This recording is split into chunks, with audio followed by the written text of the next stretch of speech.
मनसेचे नेते आणि प्रवक्ते प्रकाश महाजन सर आपल्यासोबत आहेत. आपण त्यांच्याशी बातचीत करतोय. सर, तुम्ही मुंबईत आलात, अमित ठाकरेंची भेट घेतली.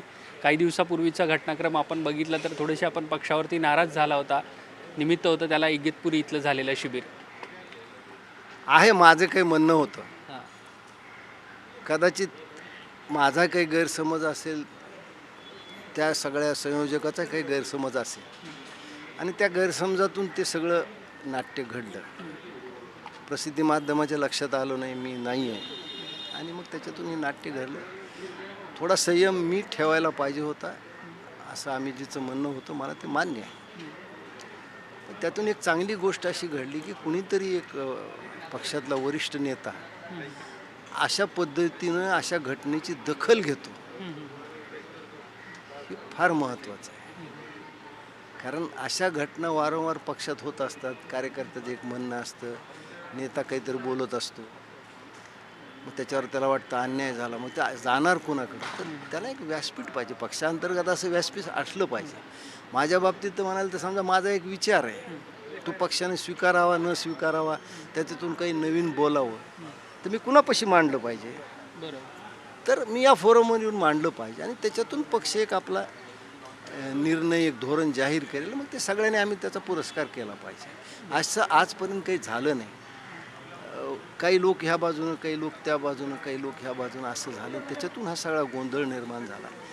अमितजीनं मला हे शब्द दिला आहे की अशा पद्धतीचा गोंधळ आता होणार नाही. पक्षाअंतर्गत तुम्हाला जे काही म्हणायचं ते मांडा. त्याच्यातून पक्ष एक धोरण ठरवेल आणि आपण ते सगळे मिळून राबू. इतकी समज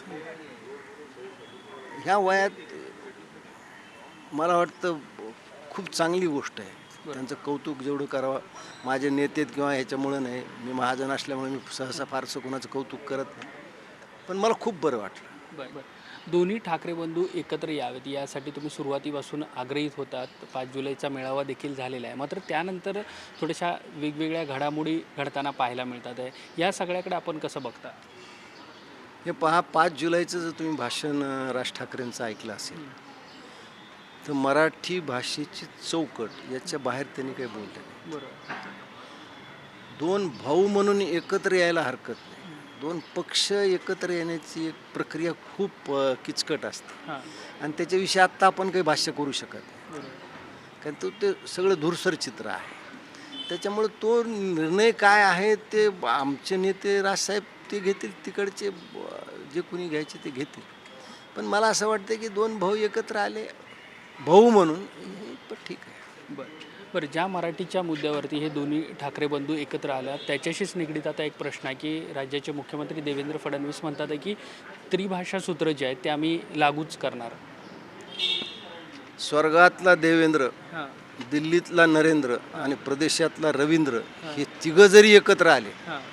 आणि त्यांनी इयत्ता 1ली ते 5वी आमच्यावर 3री भाषा लादण्याचा प्रयत्न केला हां.